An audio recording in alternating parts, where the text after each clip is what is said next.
today's topic is Porter's 5 Forces, Understanding Industry Competition, the strategic analysis based on Michael Porter's framework. So me, myself, Rosbeth, Helena, and Akila will be presenting about this topic. Okay, so who is Michael Porter?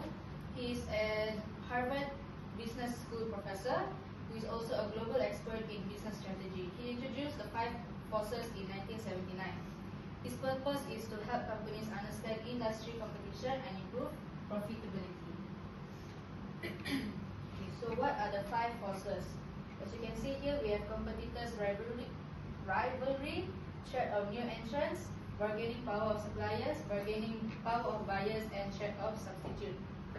So, competitors' rivalry is profit margins are sometimes eroded by fierce rivalry such as those among airlines.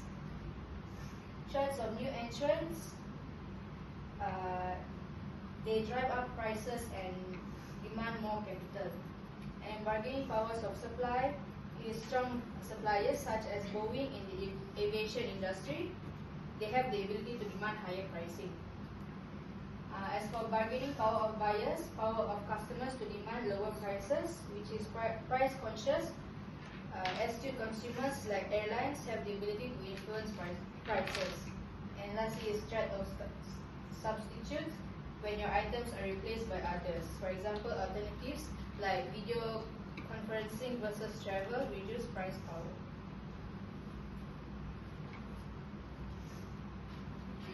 So the key insights from this video, the competition is broader than its rivals.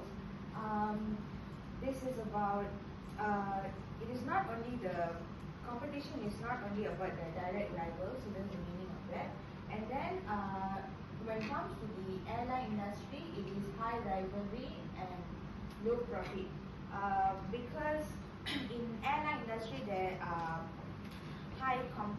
the competition is very high, so it's a bit, not a bit, but it's very hard to make profits. So the next is soft drinks. So soft drinks, when it comes to soft drink industry, like for example, I take Coca-Cola and Pepsi, they have less rivalry but high profits. And then the main message from this video is actually about industry. They make basically we have to think how to make the industry more profitable for everyone. For example, they can make better service or innovation. Next is a real world application. So for this one, we choose Grab industry. So Grab company is actually from Southeast Asia. The industry is super app, which is ride hailing, delivery, and payments. Okay, so for this one, the rivalry is high because why I say it's high, because when we see for e-hailing, in other country we have like Gojek, and then in Malaysia for the food part we have Food Panda, and then there are other apps also, but I can't really remember. So as I know, it's Food Panda. So the competition is high. The next one is new entrants. That one also is high because the new apps, they can enter inside the market easily because with their new technologies and they have their new ideas. So because of that. Next one is supplier power. It is medium because suppliers like drivers and restaurants are important, but they are not so powerful in that.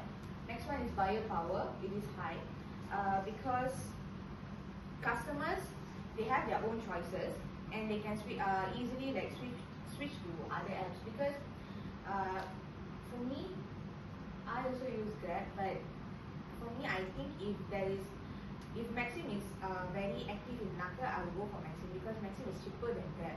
Grab, if I compare, means Grab is expensive. For next one is substitute. It is medium because there are alternatives like they can drive their own car, or they can carpool, or they can use like cash as is. And then the next one is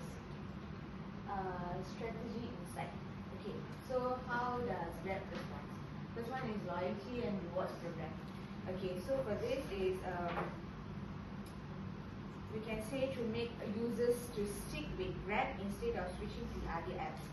They can offer, they can give discounts, or they can how to say, like give a cheaper price for them so that they can stick with Grab. Next one is bundle services, which is as I told her like just now, offer rides, food delivery, e-wallets. They can make all that in one app so that the customers can use only one app. They don't have to like use so many apps. Next one is data personalization, which is the company, they can use the customer's data to suggest them better offers and services. Lastly is government and regulatory partnerships, which is works with regulators to stay legal, give support, and improve the trust. Okay, moving on. Now, moving to critical reflection. Critical reflection is divided by two: strength and limitation. So under limitation, we have structured view of competition. This is said because structured view of competition is because it provides a methodical approach to evaluating industry dynamics beyond competition. And for second, it identifies threats. This is said because it assists businesses in identifying critical pressure points and formulating strategic solutions. Now moving on to limitation, there's three under it. First is static model. Second is ignores tax disruption. Businesses in identifying critical pressure points and formulating strategic solutions. Now moving on to limitation, there's three under it. First is static model. Second is ignores tax disruptions, and third is blurred industry lines. So the limitation is said like this because for static model, it provides a static snapshot in which it fails to account for quickly changing technological landscapes. Second, ignores tax description is said because it is mostly industry focused, failing to properly take into account internal capabilities or macro trends. Lastly, blurred industry lines is said is because it is possible to blur the lines across industries. For example, super app work in banking, logistics, and transportation. So our insights on the Michael Porter's framework is that it's essential in today's rapidly changing environment, but in the same time it has to be supplemented by 2 points. Analysis of complementers like developers on a super app platform. Second, knowledge of platform dynamics, legislative changes, and technological disruptions. So to conclude our presentation, so Porter's 5 forces framework remains a valuable tool for analyzing industry competitiveness and identifying strategic opportunities. While in the same time it has limitations in dynamic markets, it encourages business to look beyond direct competitors and address broader industry forces to gain a sustainable advantage.